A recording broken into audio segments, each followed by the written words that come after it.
I've talked about the Test Drive Unlimited series a lot over the years, showcasing it in some of my bigger retrospectives, often referencing the games when talking about features I want to see more of in Forza Horizon, and I did a full playthrough of both TDU 1 and 2 on my Twitch channel a couple years ago. But I've never really dedicated any videos specifically to the original TDU games. And now, with Solar Crown's release getting closer and a lot of new people coming into the series without much knowledge of the previous games, I think it'd be a good time to talk about the first two, to share my thoughts on what made Test Drive Unlimited so special back then, and why the games were so innovative and worth bringing back for a series reboot. So let's take a short trip down memory lane and explore some of the magic of Test Drive Unlimited. Now, for those out of the loop, Test Drive Unlimited is a sort of sub-series within the much larger and much older Test Drive franchise. In fact, it could be easily argued that Test Drive is the oldest and longest running racing game franchise of all time. The first game released in 1987, and their third game, Test Drive 3 The Passion, released in 1990, was one of the first open-world 3D racing games ever. The franchise moved between a handful of dev teams through the years, and often struggled to find a lot of mainstream success, but they were always innovating and changing up their strategy. Test Drive had a couple of off-roading games, a 24-hour Le Mans game, one of the V-Rally games was sold as a Test Drive game in the US, they've done other rally games as well, and a motorcycle game for the Game Boy Color. They even had a Demolition Derby game on the PS2 and original Xbox. In 2006 though, we were at the beginning of a new console generation, and it was time for Test Drive to reinvent itself once again. This time, a bit closer to its roots as an open-world luxury car lifestyle simulator. Thus, Test Drive Unlimited was born. This game did release on both PS2 and PSP in 2007, which we'll touch on more in a minute, but the big next-gen release happened in 2006 on Xbox 360 and PC. This is where the game was really able to shine and show off its new tech.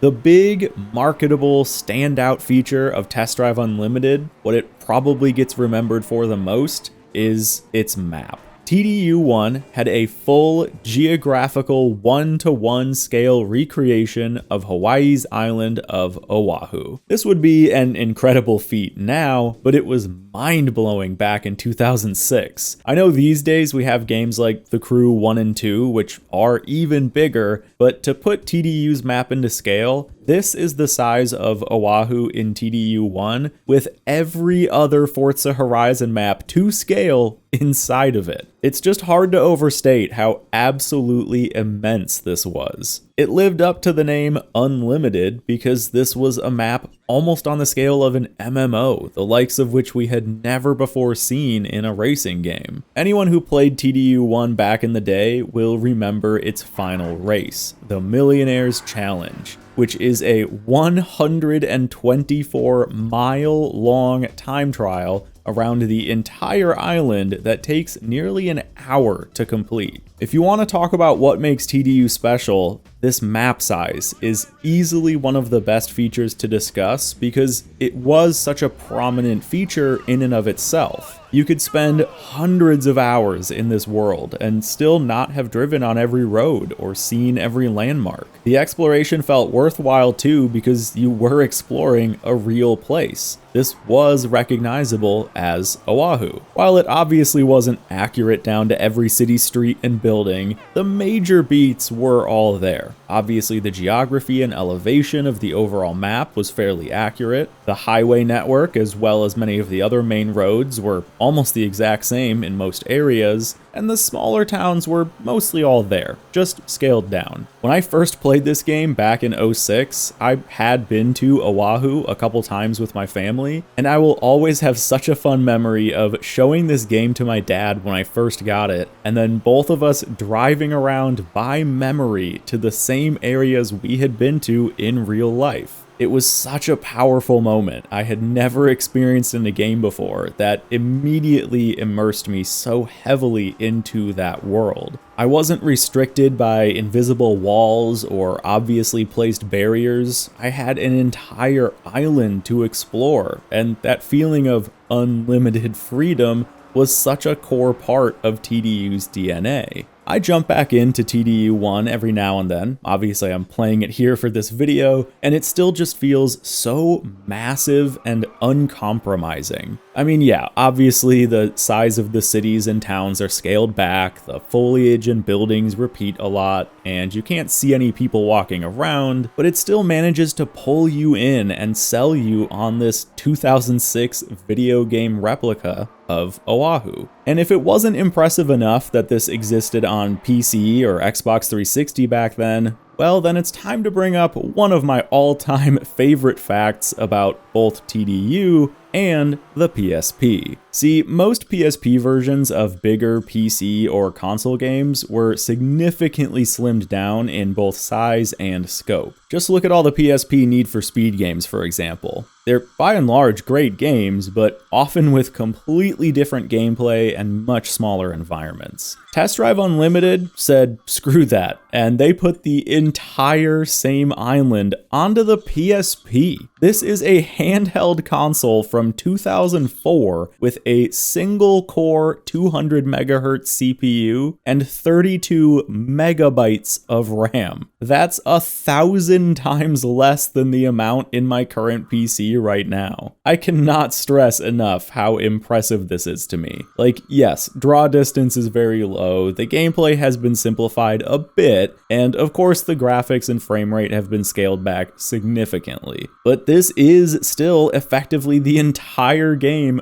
running on a PSP. It even had full online functionality on a PSP. But okay, let's bring it back a little bit. To summarize, if I had to pick one thing that made TDU special above all else, it would be the maps. We've been talking primarily just about TDU 1 up to this point, but TDU 2 expanded on the map size even further, adding an entirely new island to the roster. In TDU 2, you start the game in Ibiza, which is a bit smaller than Oahu, but shortly into the game's progression, you unlock the airport, which lets you travel between both islands. So not only did they add an entire new island to TDU 2 in 2011, nearly doubling the size of the map, they also did a full graphical rework to Oahu from the first game. And keep in mind, all of this was well before The Crew or Forza Horizon existed at all. The first Horizon game came out in 2012, and The Crew wasn't until 2015. So TDU is the OG here. We had these massive driving paradises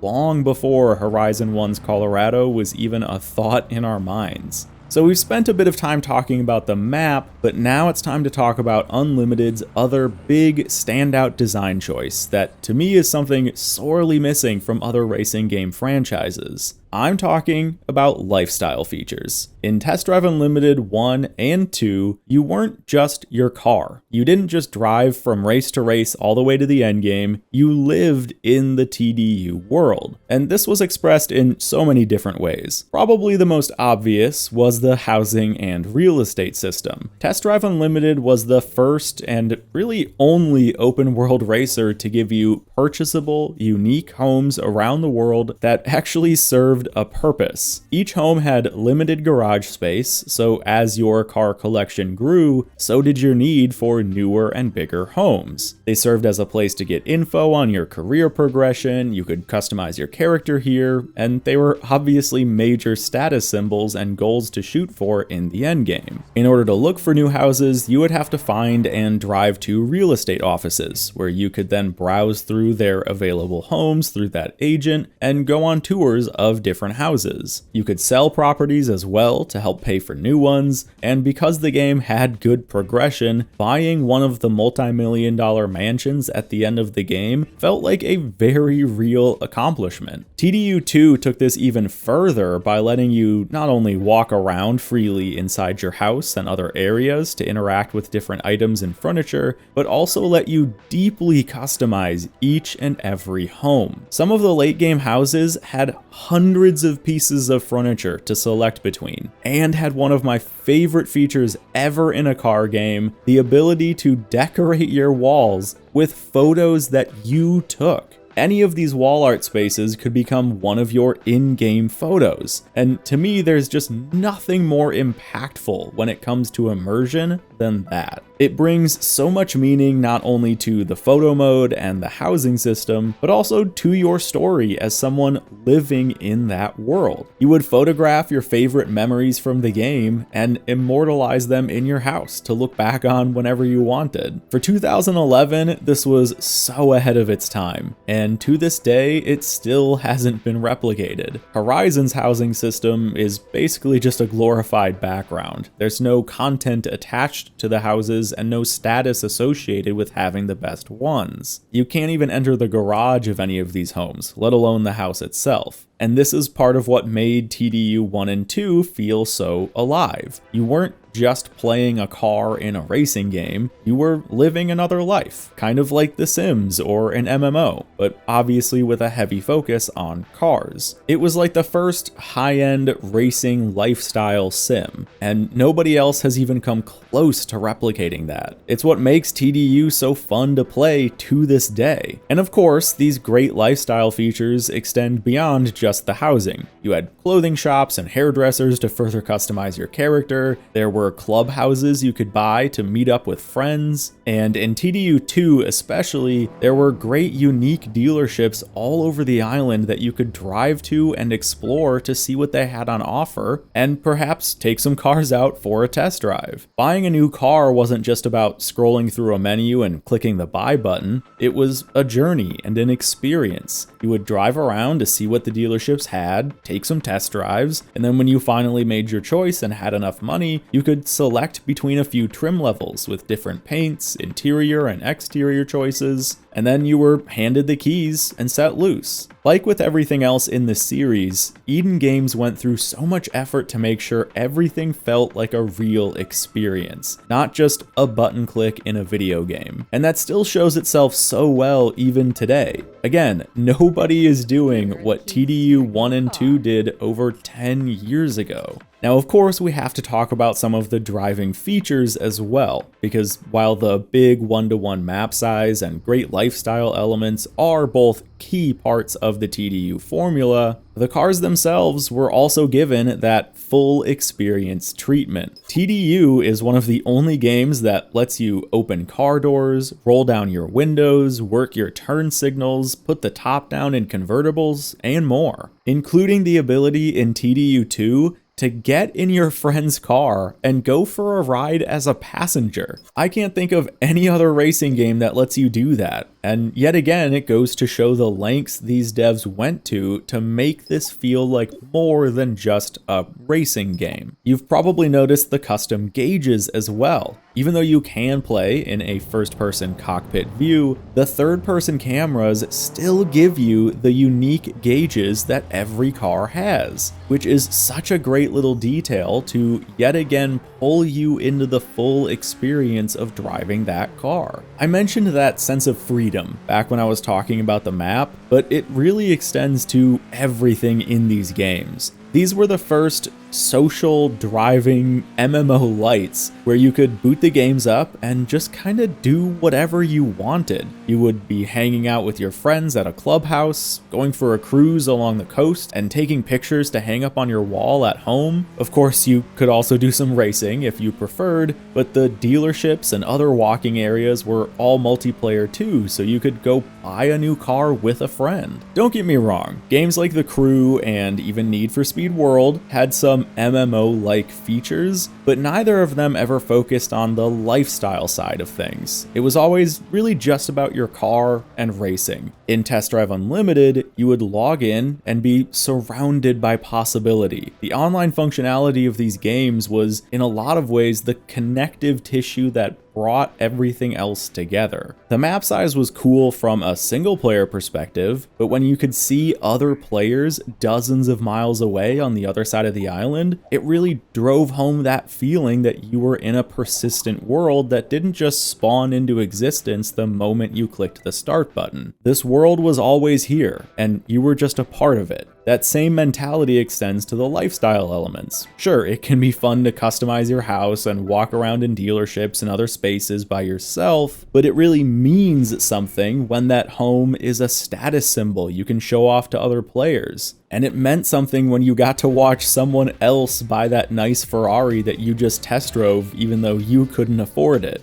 Playing TDU alone was still fun, but playing it online took the experience to a completely new level that, again, had not been seen yet in racing games. And of course, I haven't even talked about TDU 2's Casino. Let's give a bit of background info though on this infamous little island off the east coast of Oahu. This is a real island. In real life, it's a bird sanctuary, which is pretty rad. But in the first Test Drive Unlimited, it was one of my favorite Easter eggs of all time. If you drove to this random hillside through the woods, sort of near the island, but on the main map, you'd find a holographic Eden Games logo rotating above the ground. If you drive up to it slowly, nothing happens. But if you drive through this logo at speed, it teleports you to the secret island, which has its own resort, dock with a cruise ship, and racetrack loop around the island. And you gotta remember, in 2006, YouTube had just become a thing, and social media practically didn't exist at that time. You found out about this stuff through your friends, cousins, dads, coworker who knew a guy that worked at Atari. So this was a pretty well-kept secret for a while after launch. I remember being shown this by another player in-game who had me follow them into the woods, and then suddenly they disappeared through the mysterious floating logo. And I had no idea what had just happened, because if you don't drive through it with enough speed, nothing happens. So I just thought he disconnected and that the logo itself was the secret. But later I looked it up and found on some old forum that you could actually use it to find a secret island off the map. And let me tell you, that was an absolutely mind-blowing experience for teenage Hokie. I spent so many hours from there on out trying to guide other players to this same hidden treasure. And this wasn't the only secret that the TDU maps held. Of course though, this is all just to say that in TDU 2, this sneaky little island became the focus of a new DLC, the Casino. This was a small expansion for TDU 2 that gave you the ability to take a plane over to the island where you could gamble for tons of prizes, including a couple of unique cars, the Audi R8 Spider and Spiker C8 Spider. This was the true endgame of TDU 2. This casino could house up to 32 players at once, and you could play slot machines or poker with other real players, as well as going to the bar, which also had its own gambling minigame. There was a special clothing shop and a VIP terrace you had to unlock where you could find the Spiker. This was an incredible place to hang out and gamble away your race winnings for a shot at some of the coolest cars in the game. Yet again, it all circles back to that high-end, car-focused lifestyle freedom. This is all what made TDU so special back in the day. They had one of the biggest and most realistic maps we've ever seen in racing games. They had some of the best lifestyle sim features with the best house and character customization we've ever seen in a racing game, on top of the amazing multiplayer social features that connected everything together and turned these games into living worlds you wanted to stay in. That is what made Test Drive Unlimited so great back in 2006 and 2011. To this day, these features and design philosophies are largely unmatched in any other racing game. Need for Speed, Forza, even The Crew, nobody else is doing all of these things on the scale that TDU did them over 10 years ago. Obviously, Horizon has kind of dominated the space for years now, but TDU was the original open world MMO light racing game. And in so many ways, it still does it better than Horizon ever has. In a lot of ways, TDU was almost like the original GTA Online, just minus the guns and crime. So to end this video on a positive note, you can still play these games today, and they even have somewhat active communities on PC. The Project Paradise mods for both TDU 1 and 2 restore online functionality for both games, and you can even mod each game further. TDU 1's Platinum mod is especially worth a look. So if you're a new Solar Crown hopeful that wants to see what the series is built on, definitely give the Project Paradise mods a look. And thank you for watching. I hope this has been a fun, short trip down memory lane for TDU veterans, and a helpful quick dive into what made these games so cool for those of you not as familiar with the originals. Thanks again, and I'll see you soon for more Solar Crown content in the coming months.